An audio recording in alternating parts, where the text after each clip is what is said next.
region's business, improving our economy, creating jobs, and strengthening communities.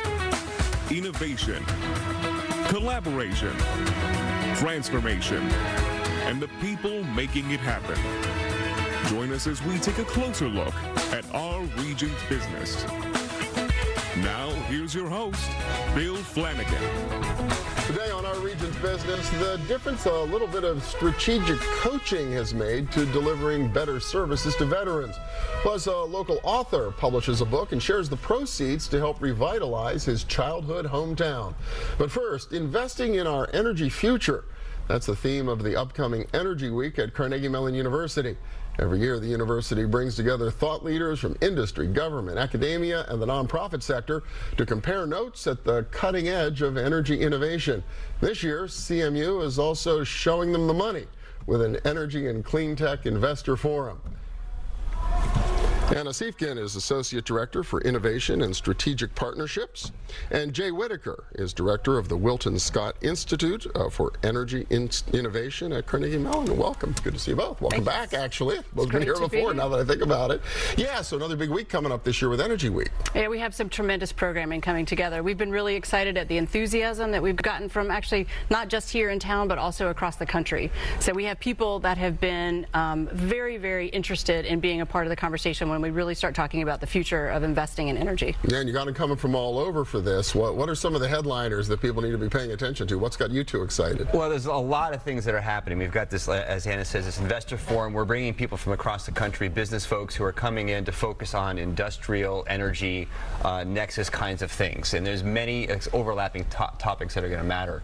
I think of special interest, too, is a mayor's forum we're having, where the mayor of Pittsburgh and the mayor of San Juan, Puerto Rico, are going to be sitting down together and talking through energy availability and energy future kinds of topics that impact cities and growth. And it's such an interesting comparison between the two places. Well, the mayor of San Juan's a CMU alum, right? She is. We're very excited that she's a CMU alum, yes. So she's had an exceptional role on the national stage in terms of really thinking about grid resilience and what and how we should be thinking about energy for our future. So we're excited that she's on her way.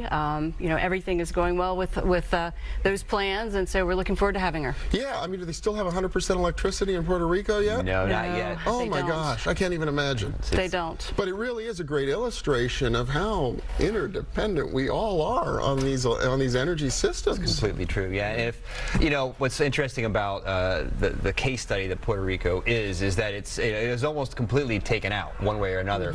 And as they cobble it back together, they can't really turn it all back on until it's all back together.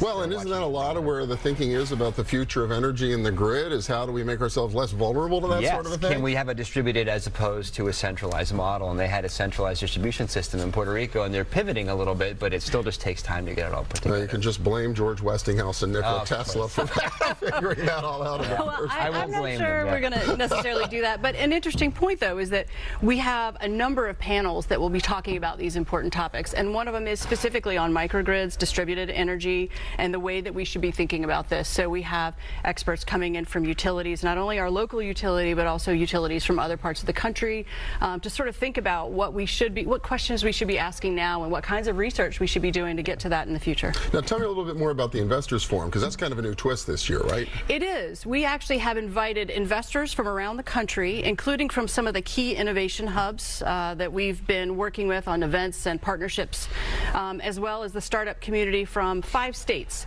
So we're really sort of focusing our effort on the Midwest, because we really want people to know that Pittsburgh and Carnegie Mellon are sort of at the center point of that.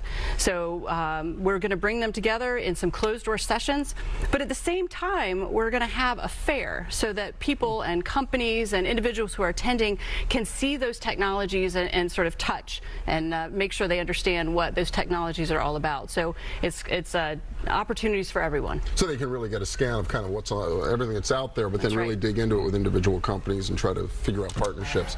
A career awareness piece to all of this as well this year? Yeah, we also, part of this too is getting our own students to get plugged into what their futures could be. We have an energy master's program at CMU that is always very interested in talking to these potential people who could hire them or getting connections with other places they might end up working. That's a key part in this. And also there's just an awful lot of time for socialization. We have receptions at night. We have a couple of places and forums for people to come and just talk. Grab a beer, grab a soft drink, have a conversation with somebody across the country or across the room that you don't get a chance to talk to typically about these topics. And so the other thing about this year is that the pacing is rapid. We have 45-minute or 1-hour sessions only, rapid fire things, and so we hope to get a lot of the most interesting things in a short period of time, so those who come get an awful lot, and then in the evening they can talk about what they saw. Well, is this the kind of thing that you need a degree from Carnegie Mellon to sit through and understand, or are the rest of us welcome to come and participate? No, actually, it's not that. We will have a lot of faculty that we're showcasing. In fact, we'll have a poster session where faculty are talking about some of the research that they've been doing that may or may not have been seen.